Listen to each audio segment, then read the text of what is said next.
Bonjour à toi, cher auditeur, chère auditrice. J'espère que tu vas bien aujourd'hui. Bienvenue au podcast Ma Vérité. Aujourd'hui, j'ai l'honneur de te présenter Mélissa Bobillier, qui va venir te parler de quelque chose que j'ai accroché, un sujet très important que j'ai découvert à travers Mélissa sur Instagram. Puis j'ai fait, OK, non, toi, il faut que tu viennes parler sur mon podcast. Ça fait comme 3 mois, je pense, de ça. Et j'ai dit, c'est un sujet important, tu m'as enlevé les mots de la bouche. Donc, je t'en dis pas plus parce que je veux vraiment laisser la parole à Mélissa. Je te garde la surprise. Donc, Mélissa, bienvenue. Merci d'être là aujourd'hui avec moi. C'est un honneur de te recevoir. Fait, qui est Mélissa? Comment... Ouais, vas-y, je te laisse la parole. Toi de me recevoir. C'est super ces échanges internationaux, j'adore. Merci. Alors moi c'est Mélissa, je vis en Suisse, à Neuchâtel pour ceux qui connaissent, et j'ai 26 ans et je suis spécialisée en transformation personnelle. Donc Hmm. ça fait à peu près 5 ans que je m'initie à tout un tas de méthodes pour avoir enfin développé la mienne, qui selon moi est la meilleure, bien entendu. J'ai une vision bien à moi de la guérison, de la transformation personnelle, du monde énergétique aussi, parce que en fait j'ai pu expérimenter beaucoup de choses, vraiment un panel très complet de diverses thérapies, etc. Et voilà, j'ai développé ma propre méthode qui est basée sur l'alchimie sacrée. Et Hmm. j'ai aussi, pendant ces 5 ans, compris beaucoup de choses sur la guérison et aussi compris pourquoi certaines personnes ont du mal à avancer et à guérir. Qu'est-ce qui leur manquait finalement? Et en fait, qu'est-ce qui leur manquait? C'était que les personnes n'agissaient pas dans leur vie. Hmm. Les personnes agissaient dans les soins énergétiques, qui sont d'ailleurs très très importants, mais finalement, elles restaient dans ce milieu énergétique. Alors que le point fondamental a été oublié, qui est le point que nous sommes sur Terre. Nous sommes là pour expérimenter, pour vivre. Et si on a envie de changement dans sa vie, il ne tient qu'à nous d'en changer. Un soin énergétique, j'aime bien dire que ça représente le 20% de ta transformation personnelle. Et le 80%, c'est qu'est-ce que toi, tu vas mettre en place dans ta vie. Est-ce que tu vas affronter tes peurs? Est-ce que tu vas faire taire ton mental, ton ego? Est-ce que tu vas réussir à apaiser tes insécurités? C'est ça finalement qui est super important dans le travail de transformation personnelle et qui, à mon sens, n'est pas assez véhiculé. Et j'aime bien aussi euh, aller un peu à l'encontre de ce qui est véhiculé dans le monde spirituel parce que je trouve que c'est quand même très enfermant, très catégorisant. On nous colle encore des étiquettes, on mentalise encore certaines choses qui sont censées plutôt être ressenties. Donc j'aime beaucoup un peu aller à l'encontre de ce qui est véhiculé pour un peu permettre aux personnes de se remettre en question. J'adore tellement. Puis comme, qu'est-ce que tu dis? En tout cas, ça résonne vraiment avec moi beaucoup parce que même moi, avec ma méthode, c'est plus, on n'est plus dans le monde spirituel, là. Puis, qu'est-ce que j'entends aussi que tu me rappelles, c'est comme genre quelqu'un qui va faire un soin énergétique. Oh, j'ai été faire un soin énergétique, je m'en lave les mains, puis je continue. Oh, tout ça, le travail va se faire. Non, non, non. C'est redescend, là, comme on est dans la 3D ici, là. Puis Exactement. pour même t'élever dans une vibration plus haute, tu as besoin de faire du travail dans la 3D. Comme quand on se parlait tantôt, juste faire du ménage dans ma maison. Ça va m'aider à Exactement. m'élever. C'est ça. Fait que continue. Donc, vas-y dans cette direction-là, comme par rapport à, mettons un exemple, comme toi, par rapport à qu'est-ce que tu fais avec les gens. Est-ce que c'est Mhm. ça que tu fais des soins énergétiques avec les gens?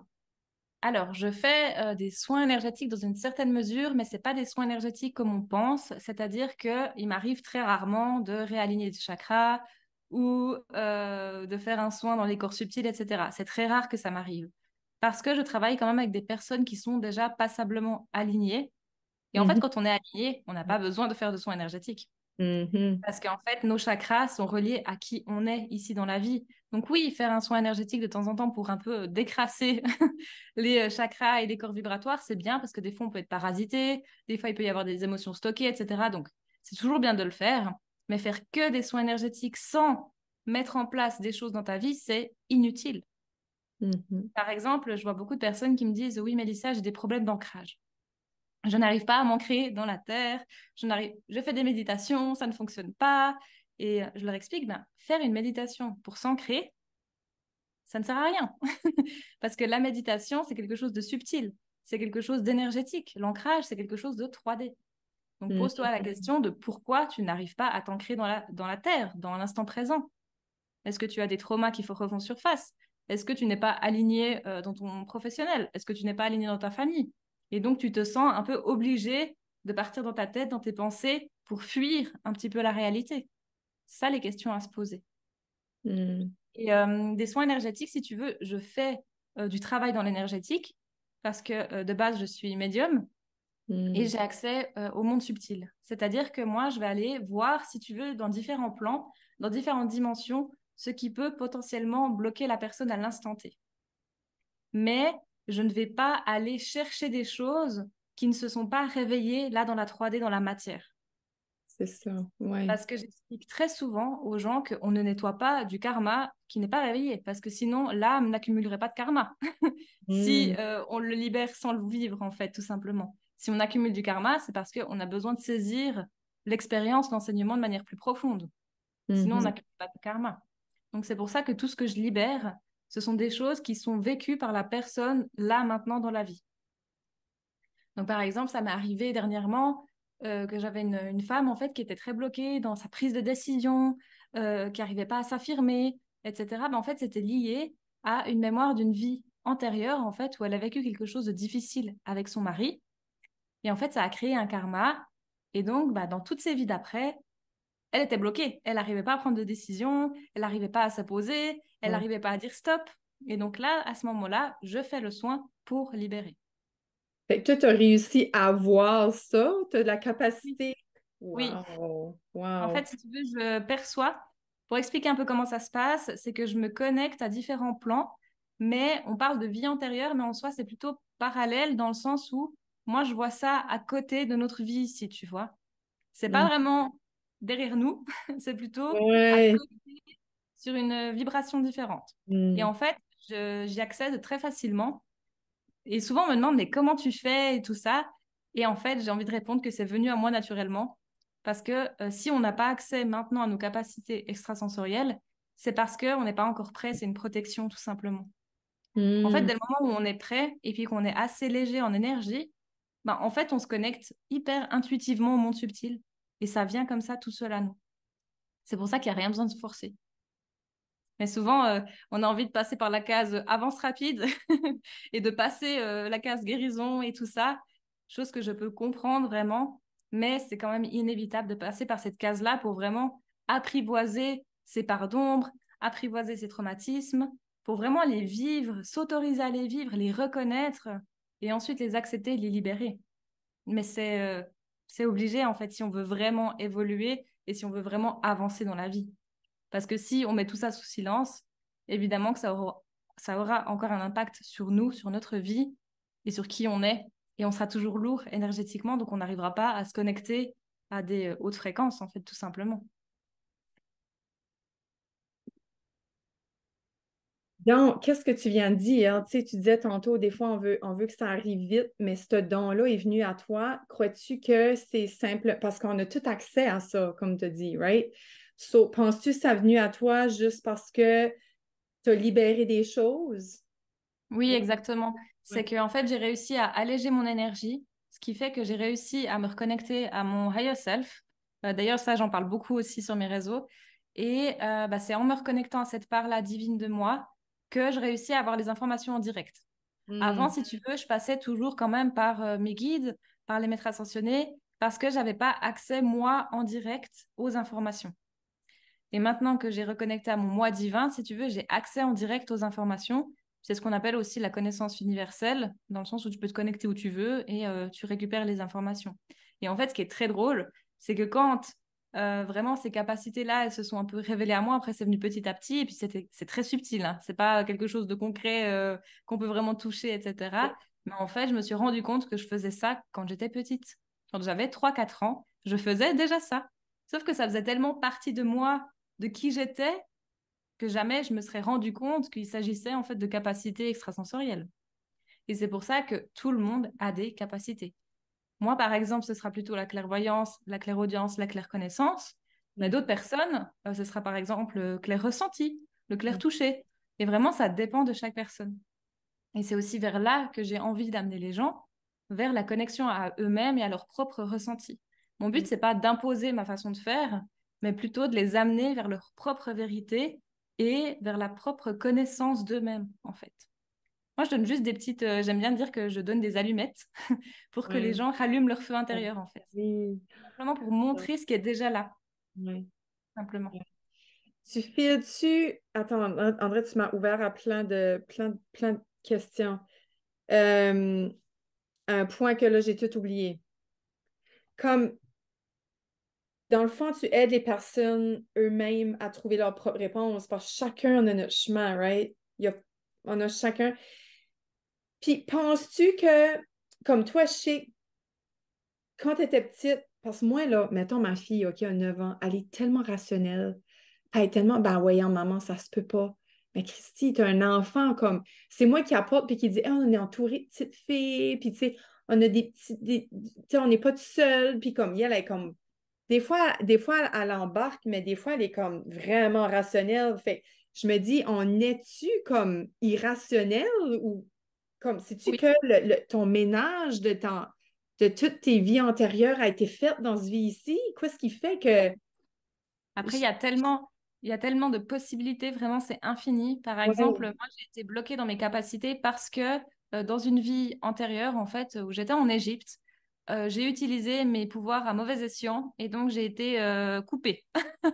On m'a dit, non, stop, toi, tu n'as plus accès à tes capacités. Et puis, ça a été répercuté du coup dans beaucoup de vies, notamment ici aussi.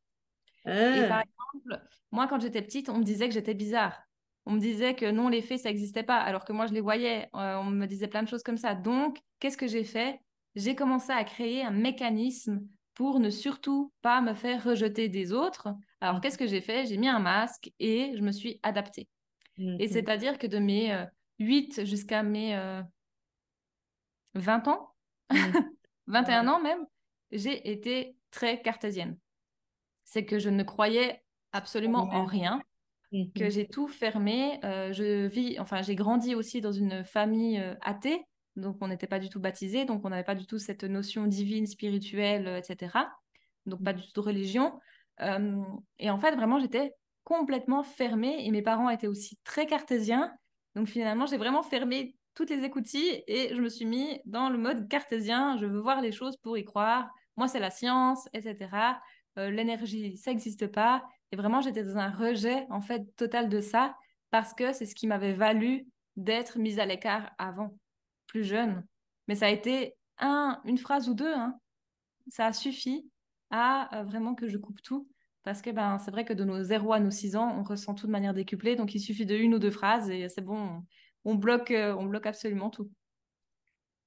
wow, c'est intéressant, c'est vraiment... Parce que moi, je sais pas, tu as parlé d'Égypte, ça m'a rappelé, puis dernièrement, je me rappelle de ça. Quand j'étais enfant, je rêvais d'aller en Égypte. Je sais pas pourquoi, j'étais attirée par l'Égypte, puis là, à cette heure, c'est comme, j'ai entendu que c'est la guerre là-bas, où il y a des terroristes, non, c'est dangereux. Là, j'ai comme une peur d'aller là, mais en même temps, je suis comme fascinée par le mystère des pyramides, puis tout, ben, même pas, c'est même pas un mystère, dans le fond, la pyramide, c'est I am, là, si tu vas là, puis c'est ça, tu te retrouves avec toi, là, tout simplement, puis, Mm. mais je trouve ça vraiment fascinant. Puis, quand est-ce que tu as commencé à voir, qu'est-ce qui est arrivé à 21 ans? Que là, tu t'es réouverte à ça, là. En fait, à la base, en 2018, ce qui s'est passé, c'est que j'ai quitté mon ex-copain qui était un pervers narcissique.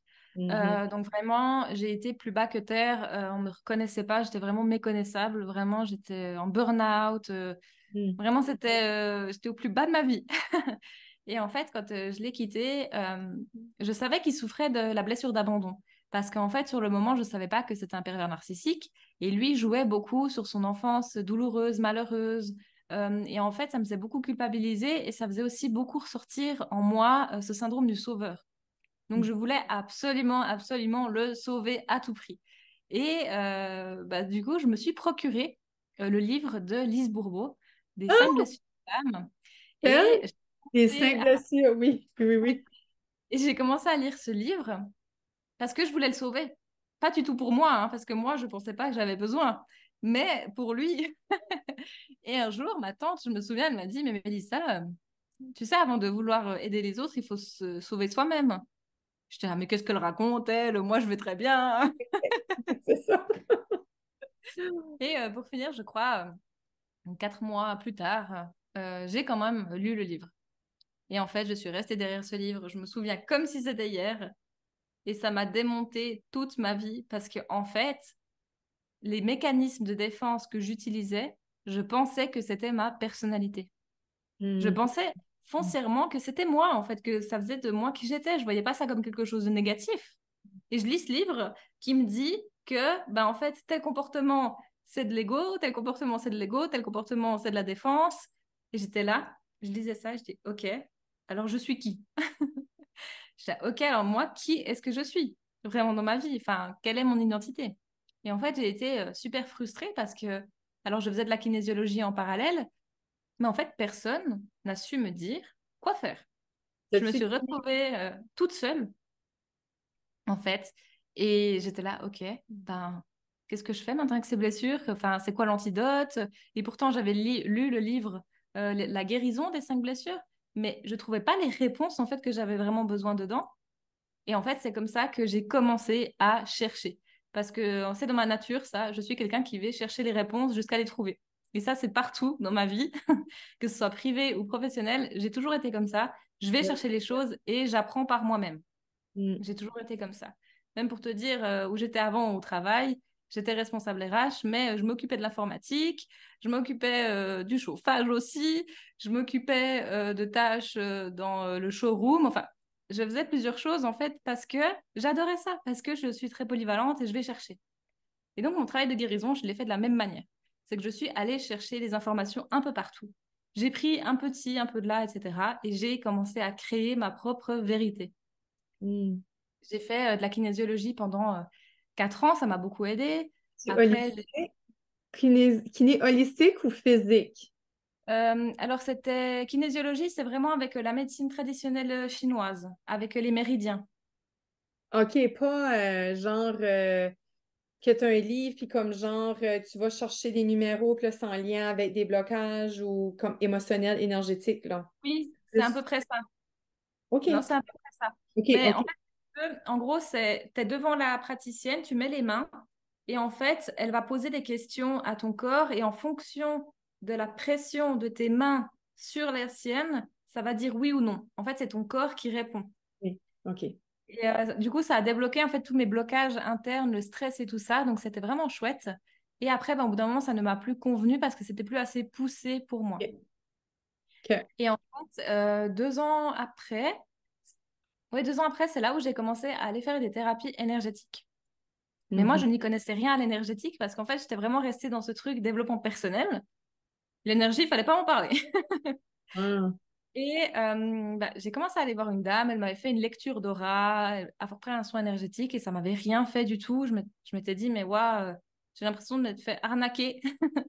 Et en fait, c'est pas pour rien parce que finalement, j'ai testé un petit peu plein de praticiens jusqu'à trouver un praticien qui m'a vraiment, vraiment aidé, où j'ai senti un avant-après. Bon, wow. c'était des séances de 4h30, hein. Alors, c'était vraiment une purge. Énergétique, là? Ou est-ce que tu tombais comme dans une hypnose ou tu étais Alors, éveillée tout le long? moi, pas, c'était lui, en fait, qui se mettait dans un état de transe, OK. si tu veux, et il parcourait mes différents corps, il OK. parcourait différentes dimensions, différentes vies, mon arbre généalogique aussi, vraiment, c'était total sur tout mon Ah, être. Et c'était vraiment fou, vraiment. On a même libéré des maux physiques, des maladies généalogiques, vraiment, c'était très, très ouais. intense. Et ça, C'est... c'était en 2021. Et wow. après, bah, j'ai continué à voir quelques praticiens, etc., et de me faire suivre en fait tout du long. Et encore aujourd'hui, je me fais faire des soins par des confrères, consoeurs. Et c'est incroyable parce qu'à chaque fois, j'ai des nouvelles prises de conscience. À Hmm. chaque fois, je reçois des nouveaux enseignements. Et c'est juste tellement incroyable parce que la richesse derrière tout ça, c'est fou. Et parfois, je retombe sur des ouvrages, tu sais, qui ont été écrits bah, il y a quelques années, après des ouvrages d'il y a des centaines d'années. Et en fait, la vérité est toujours la même. Donc, ça montre aussi qu'on est tous connectés au même endroit. Et je trouve ça incroyable, vraiment. C'est bien hot. Moi, je t'écoute, puis j'étais comme wow! Parce que moi, j'ai toujours été intéressée par l'énergétique, comme la trame. Je sais pas si tu connais ça, la trame. Non. OK, c'est eux, c'est comme un soin énergétique, puis ils viennent comme débloquer au niveau de tes cellules, Mhm. comme ça fait Oui, bouger tes cellules, puis ça libère des choses oui. qui ont été accumulées, tu sais, au niveau de tes Mhm. cellules.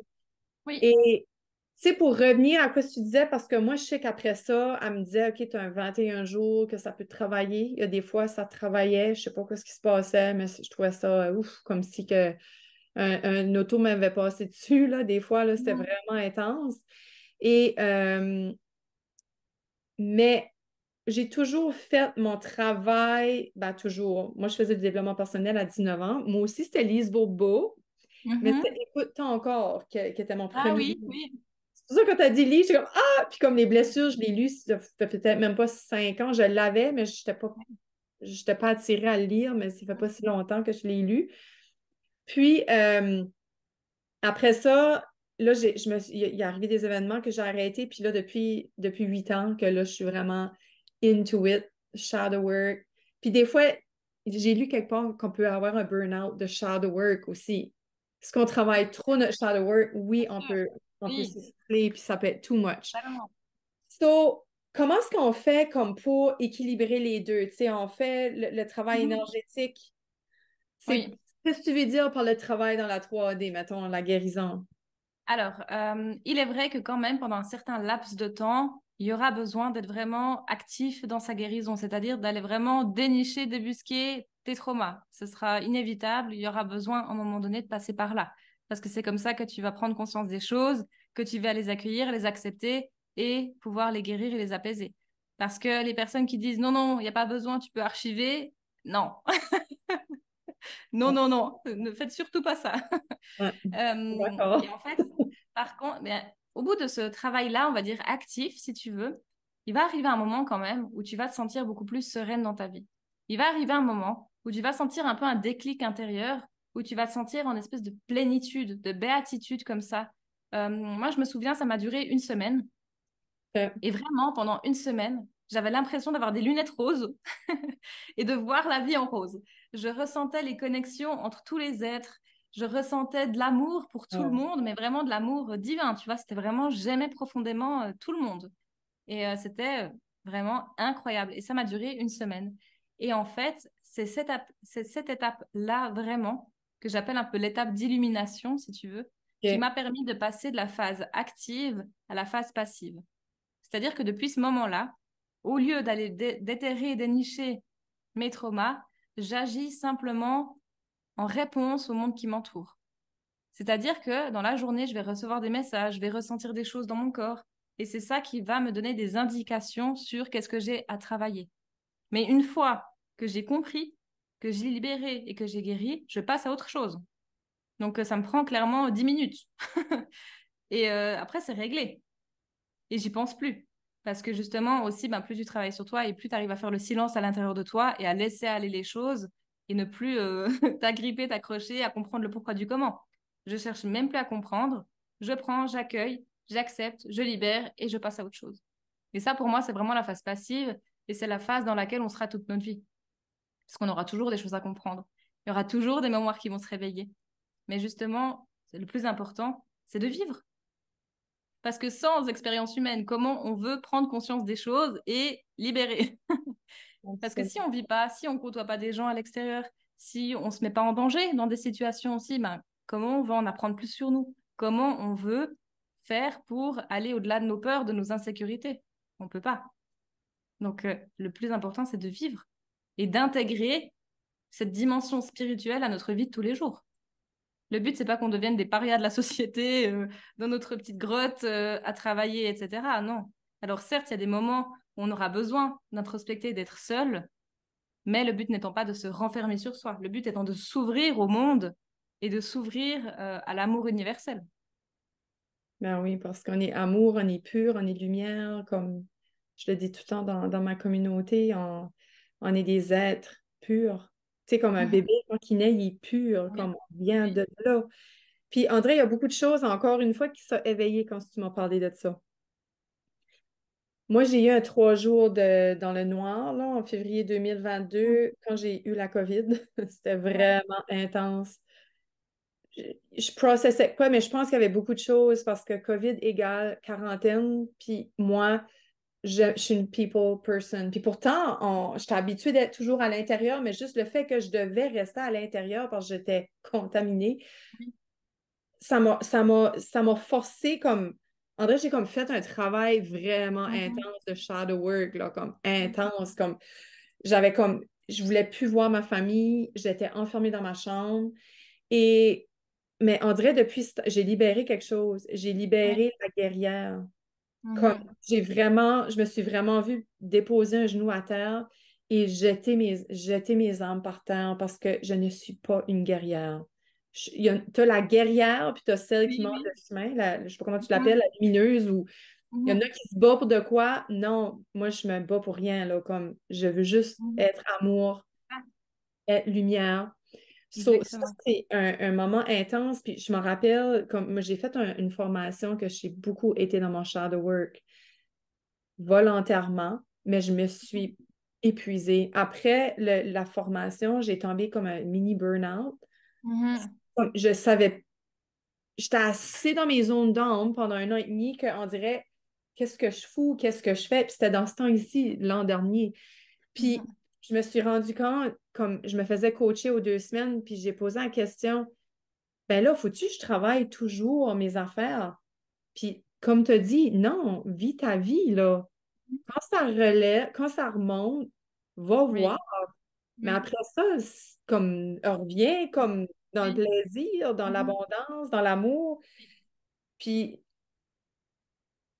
en vrai, c'est une autre partie de moi que j'ai libérée aussi parce que je suis très exigeante envers moi-même.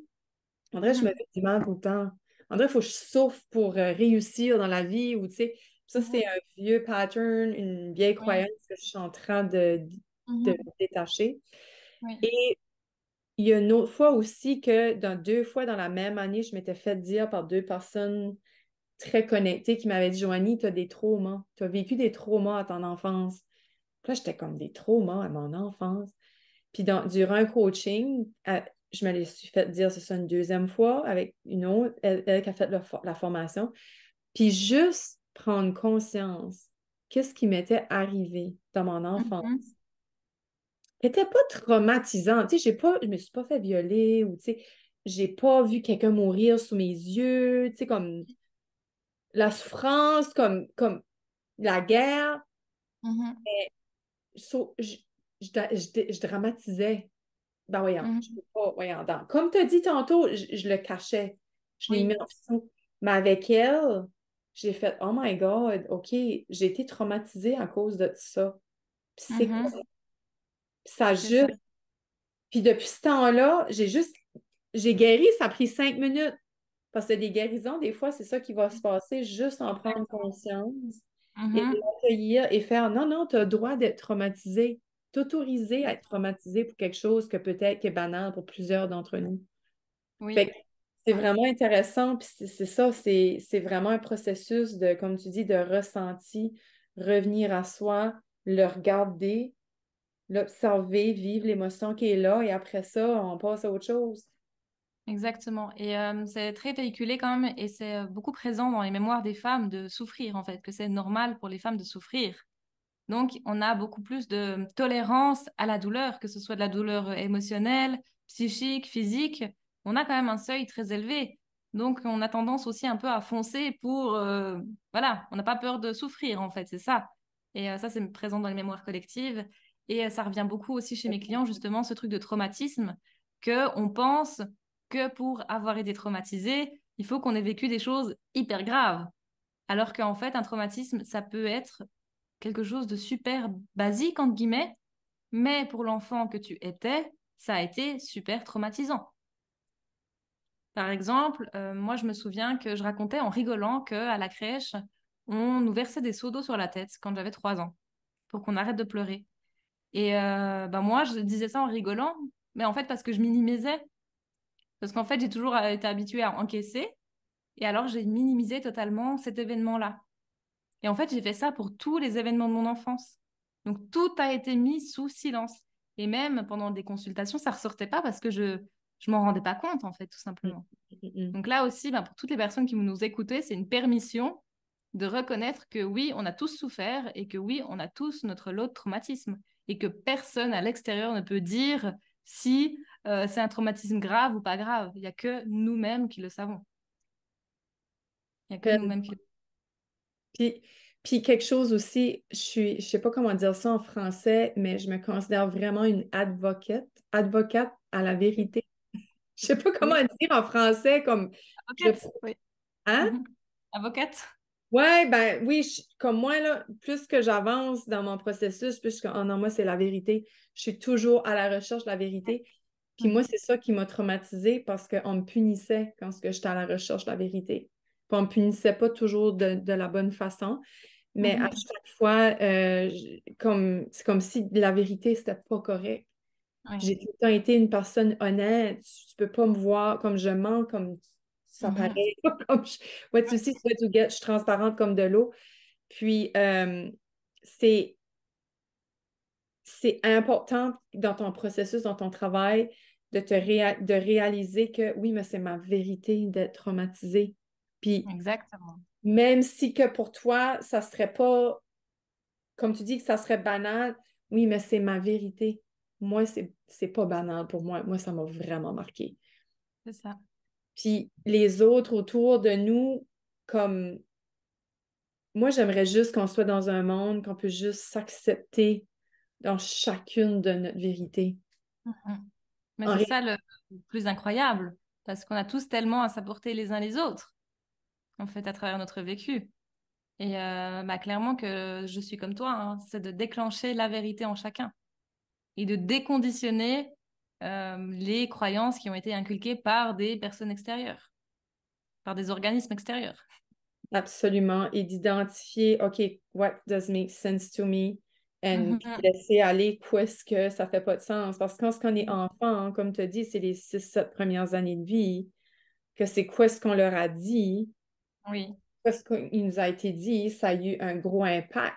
Ça nous a Mhm. comme mis dans un moule, comme pour faire l'individu qu'on est plus tard. Mais arrivé plus tard, tu as toujours le pouvoir de te démouler. Oui. Puis j'ai commencé à le comprendre à 34 ans, tu sais, à 34, 35 ans, que, OK, non. Puis sais-tu quoi, ce qui m'a libérée, moi, d'être vraiment sans... Ben, je suis pas 100% dans ma vérité parce que j'ai encore des lacunes, tu sais, j'ai encore des croyances qui viennent pas de moi puis que je n'identifie pas encore, mais c'est la mort de mes parents. Mhm. C'est comme si que on coupait quelque chose puis que OK, là, je suis Joanie seulement, j'appartiens plus à personne. C'est vraiment fucké, mon affaire. Mais je sais Oui. pas si tu comprends ce que je veux dire. Moi, ça m'a libérée. Ça Ouais, m'a c'est comme permis. si tu redevenais créatrice et responsable de ta vie, en fait, de toi-même. Ben, j'avais plus personne à dépendre dessus et à impressionner non plus, Oui. à part que moi, parce que je dois plus rien à personne, tu sais. C'est comme intéressant, pareil. Ouais, parce que le regard a toujours été important, parce qu'ils t'ont toujours montré que c'est important, justement. Et toi, tu as toujours voulu faire les choses pour plaire, pour être validé. Puis en Mhm. parlant, tu sais, je réalise juste aussi que on n'avait pas en toutes les mêmes. Ma mère, elle est partie quand j'avais 21 ans, j'étais plus jeune. Puis ma mère, je pense qu'on était pas mal à la même place. Tu sais, on voyait les choses pareilles, mais tu sais, au niveau de mon père, la gente masculine, on voyait pas les choses du tout pareil. Puis c'était beaucoup. Mais j'ai toujours aimé mon père pareil. C'est juste, il y avait. Puis ça m'a fait du bien que lui parte là pour ça. Ça me permet vraiment. Puis c'est ça, tu me fais réaliser ça. Désolée, je ne pensais pas que j'allais aller là avec toi aujourd'hui, mais je réalise c'est une belle prise de conscience pour moi avec toi en live de prendre conscience de ça. Même pour les femmes, justement, je rebondis sur ce que tu dis, la relation au père pour les femmes est très très importante parce que c'est ça qui construit et qui forge notre pouvoir personnel. Et donc, si on a eu une relation dysfonctionnelle avec notre papa, ce qui est la totalité des femmes que je connais en tout cas, d'une certaine manière, en fait, le pouvoir personnel n'est pas forgé de la bonne manière et donc on a tendance à remettre notre pouvoir à l'extérieur on est aussi en carence affective, donc on va aller chercher l'attention chez les hommes et on va Mm. essayer de se remplir de l'extérieur. Et tout ça dans la validation masculine, en fait. Ça nous conforte dans ce besoin de se faire valider par les hommes. Et ça, non seulement c'est présent dans nos mémoires de femmes, mais en plus c'est présent aussi dans la lignée familiale, parce que ça a toujours été comme ça. Tellement.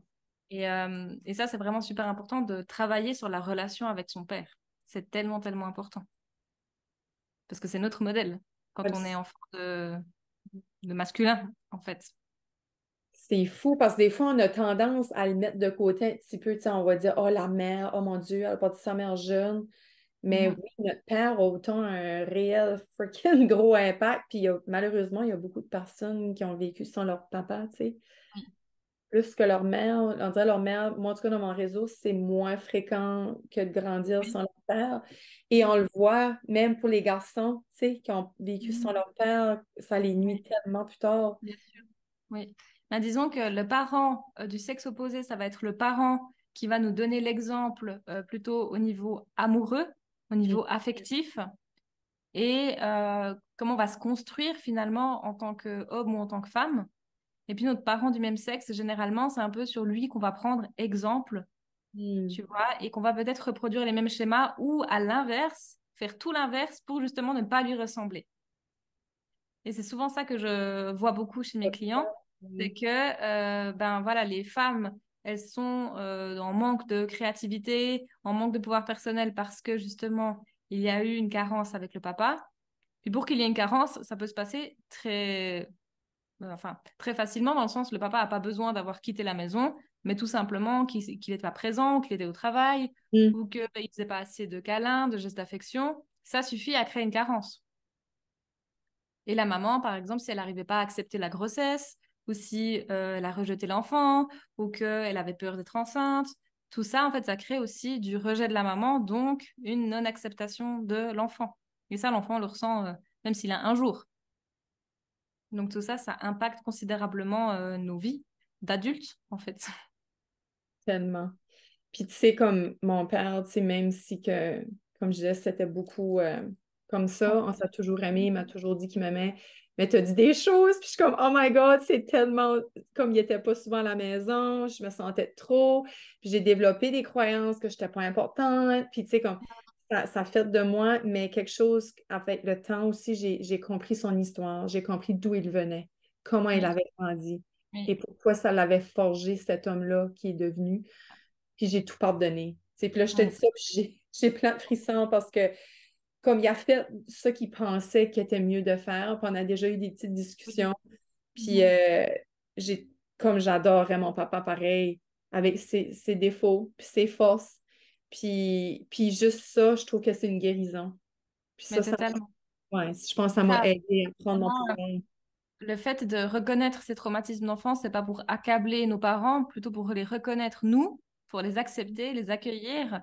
Et de toute façon, nos parents ont fait du mieux qu'ils pouvaient avec ce qu'ils avaient, hein, parce que quand on regarde leur bagage, clairement que c'est pas facile non plus à leur époque. Donc vraiment, ils ont fait du mieux qu'ils pouvaient. Et puis, des fois, je recommande quand même, hein, de leur partager bah, ce qu'on a ressenti et tout ça, non pas pour les accabler, non pas pour les Ah pointer non! du doigt, mais pour dire, bah voilà, je me suis sentie comme ça, j'ai conscientisé ça, tu as fait du mieux que tu pouvais, mais moi, ça m'a quand même affectée. Et ça, c'est super, super important. Ouais. Avoir des discussions. Puis il y a Oui. une fois, comme il y a quelque chose que mon père faisait que ça a affecté ma sœur. Et moi, ça a fait le contraire. Moi, ça m'a rendue plus forte. Mhm. À un moment donné, je lui ai dit, tu sais, Mhm. papa, comme j'avais, pas longtemps après que ma mère est décédée, tu sais, ça nous a dérangé. Je parlais au nous, tu sais. Mhm. Il m'a expliqué après pourquoi il faisait ça, qu'il agissait ainsi. Puis il n'a jamais fait de nouveau. Ça, je suis sûre, peut-être au niveau de ma soeur, il y a quoi qui s'est passé. Ce n'est pas vrai. J'avais dit que j'en avais parlé à papa. Puis elle était, oui, hein, pourquoi que. Elle, c'était tout le temps, non, non, tu sais, oui, on va régler ça une fois pour toutes. Toi, ça t'a dérangé, mais j'ai parlé au nous. Puis c'est Mhm. incroyable. Il s'est excusé, puis il disait, une des choses, j'avais recommencé comme mon rôle de père, ça, je ne le ferai plus. Parce qu'il a vu le dommage que j'avais fait. Mhm. Puis j'ai pardonné, puis comme garde, comme c'est correct, là, tu sais, c'est beau. Mais juste ça, ça fait vraiment Ouais. une paix intérieure dans mon cœur Mhm.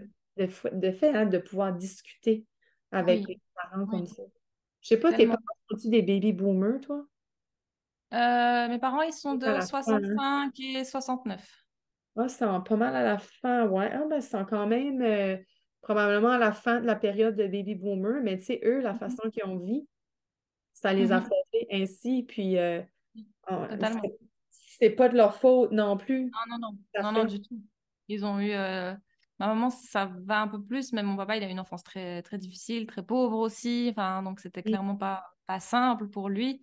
Et je comprends totalement les mécanismes qu'il a aujourd'hui.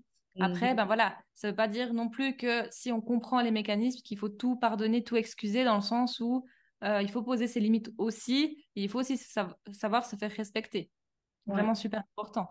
Parce que si un des parents a des paroles injurieuses ou des choses comme ça envers soi, non. Vraiment, il y a aussi des limites à poser. Parce que des fois, c'est vrai que quand on est dans ce travail de développement personnel, d'introspection et tout ça, on a tendance à excuser les autres parce qu'ils vivent telle chose et que c'est à cause de son trauma, de sa blessure. Mais non, on peut comprendre, oui, mais il faut aussi savoir se faire respecter, être dans l'amour de soi. Et être dans l'amour de soi, c'est poser ses limites et dire stop. absolument. Oui, puis Donc, l'autre va faire wow, ok, excuse. Tu sais, il y a tellement aussi, quand tu parles dans l'amour aussi, il y a tellement une façon de Mhm. communiquer l'autre, ses besoins, Oui. qui fait que, oh my God, tu sais, tu sais, il y a tout le temps une façon de communiquer. Puis pour terminer, j'aimerais que tu me dises, qu'est-ce qui est ta mission? Qu'est-ce qui est comment tu aimerais changer le monde à ta façon et qu'est-ce que tu fais pour contribuer au mieux-être, à la guérison dans la matière? Alors moi, mon but vraiment, c'est de créer des programmes en fait à grande échelle, tu vois, de pouvoir accueillir le plus de personnes possible pour impacter le plus de personnes. Bon. C'est correct. Attends, juste 2 secondes, il a juste fait tomber mon micro. OK. Mon but vraiment, c'est d'impacter le plus de personnes possible à se reconnecter à elles-mêmes et à se poser les bonnes questions. Vraiment, moi, c'est ça que j'ai envie, c'est que chacun se crée sa propre vision de la vie, loin de tout conditionnement, loin de tout ça, et de se poser les bonnes questions. Et j'agis en ligne parce que je suis coach en ligne et parce que mon but, c'est vraiment d'impacter chaque individu sur la planète, peu importe où ils sont. Alors évidemment, dans la francophonie, mais vraiment, mon but, c'est d'élargir mon champ pour vraiment impacter le plus de personnes possible, femmes et hommes. Là, en ce moment, j'ai un programme pour les femmes, mais bientôt, j'ai un programme pour les hommes qui sort fin août. Donc, j'ai vraiment hâte. Et puis Wow. après, à plus long terme, j'ai envie de construire une entreprise avec des collaborateurs, avec des salariés, pour vraiment avoir un lieu physique. Parce que en ligne, j'adore vraiment, c'est vraiment une plateforme que j'aime beaucoup, mais j'ai quand même envie d'avoir l'aspect humain et de pouvoir accueillir des personnes dans la matière, parce que je veux montrer en fait qu'on peut avoir une grande entreprise en traitant les gens avec humanité, avec conscience, en prenant en compte leurs ressentis, leurs émotions. C'est vraiment ça que je veux au plus profond de moi-même. Et puis, j'ai envie vraiment de m'immiscer en fait dans le monde 3D pour montrer en fait qu'on peut changer les choses de l'intérieur et qu'on n'a pas besoin de pointer du doigt et de dire ah non ça c'est nul, ah non ça va pas, sortez de la société, etc. Je veux montrer en fait qu'on peut faire changer les choses de l'intérieur. J'adore. Ta mission colle pas mal à la mienne. T'as une façon d'exprimer tellement belle. Et, Merci. et là, c'est quoi tes futurs, comme, mettons, là, tu viens de me parler de ça, t'as-tu comme, ça, c'est la première fois que je pose cette question-là à mon invité, mais comme, mettons, d'ici 5 à 10 ans, où serait rendu Mélissa? C'est quoi ta vision? Euh, Dans 5 à 10 ans, je me vois vraiment avec mon entreprise bien imposée, avec une cinquantaine de collaborateurs, avec un lieu physique, à faire des conférences à travers le monde. Je me vois aussi écrire un livre, faire des retraites aussi. J'aime beaucoup des retraites où je connecte avec les gens. Parce que Mm, mon but, en fait, c'est que même si je grandis, même si j'impacte beaucoup de personnes, j'ai envie d'être toujours moi. J'ai ouais. envie d'être toujours là, proche des gens, à transmettre, à échanger, tout ça. Donc, c'est là que je me vois. Je me vois aussi avec une famille, avec Mm, un partenaire aussi qui me soutient dans tout ça, qui soit connecté et aligné avec tout ce que je montre, en fait, tout ce que j'incarne moi aussi. Donc voilà où je me vois. Et puis avec une belle maison aussi au bord du lac. toi aussi, hein? L'eau, hein? Oh, merci, Mélissa. Vraiment, c'était André, tu m'as fait voyager, puis tu m'as fait décrocher de mes peurs. T'écouter, ça m'a... Puis t'entendre parler de ta vision et tout ça, ça me fait ramener à la mienne, puis ça me fait, OK, non, I got this, puis moi aussi, je pense dans mes rêves. Fait que merci pour ton partage. Oui, merci à Merci. toi, c'est un plaisir. Ouais, des belles pépites. J'espère que toi qui écoutes, tu vas partir avec au moins une chose. C'est tout le temps ça que je dis, au moins une chose qui va t'aider à changer quelque chose, à te faire shifter. Parce que Mélissa a donné beaucoup de codes aujourd'hui, très puissants, des vraies pépites d'or. Fait que merci de tout mon cœur et je te souhaite une agréable fin de journée. À toi aussi, merci beaucoup. Merci.